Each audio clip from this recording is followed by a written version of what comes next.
Mamen, napakasarap talaga nitong chili butter garlic bangus, mamen. Ito ang chili butter garlic bangus na walang chili, mamen. So butter garlic bangus lang kasi nga titira din yung mga anak ko. Pero syempre, dagdagan mo na lang ng sili yung version mo, mamen. O yan, no? Kaya nga pagkaluto niyan, mamen, talagang ako ang unang tumikim, mamen. O, ayan, no? Talagang rapsang rapsa. Kaya naman, tirahin na natin. Baka tirahin pa ng iba.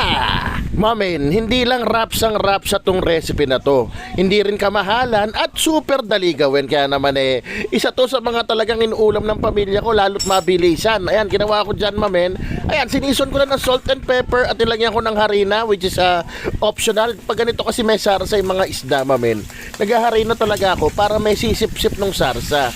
Pero ngayon, kung nagda-diet ka, kasi nakakataba yung harina, di wag ka maglagay, mamen. Tsaka maganda isa pa, pag may harina o cornstarch, hindi ka na mahirapan magprito kasi hindi na siya matalamsik.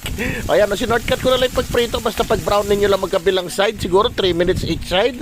O basta maging ganyan itsura, goods na yan. Gusto mo, tostahin mo pa. O basta itong pinagprituhan, dahil used oil naman na yung ginamit ko dyan, pinagprituhan na ng chicken, napakinabangan ko pa sa isda, discard na natin yan, mamen.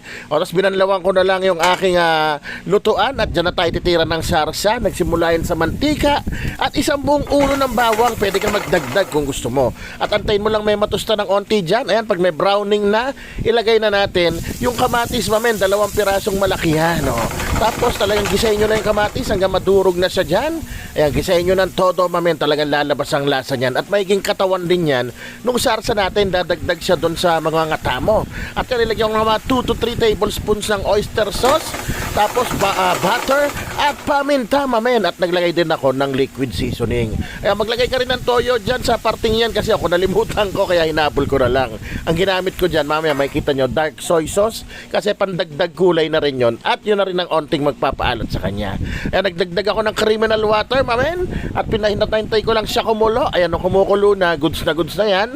At ito nga, maglalagay nga ako ng toyo. Pero dark soy sauce gamit ko. Pero toyo lang, mamen. Goods na, mga 2 kutsara ilagay mo. Pampakulay na, pampaalat pa, pamparapsang talaga. Ayan, tapos na yung sarsa natin, mamen. Lagay na natin yung bangus at ibuhos nyo yung sauce sa taas niya para talagang lumasa at sumipsip ng lasa yung bangus natin o sarsa. At takpan nyo lang saglit, mamen. Pag nandiyan ka na sa part na yan, bumili ka na ng alak mo kung iinom ka, gin, Red Doors, bagay dyan. Pero ako, uulamin ko sa kanin yan, mamen.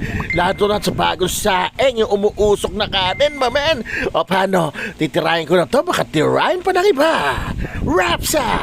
Mamen? Mamen, siyempre, tayo unang titikim niyang ating chili garlic bangus sa walang chili. Siyempre, kakain yung mga bata. Pero goods to, mamen. Kanina pa ako nakatikim mo yan, di ba?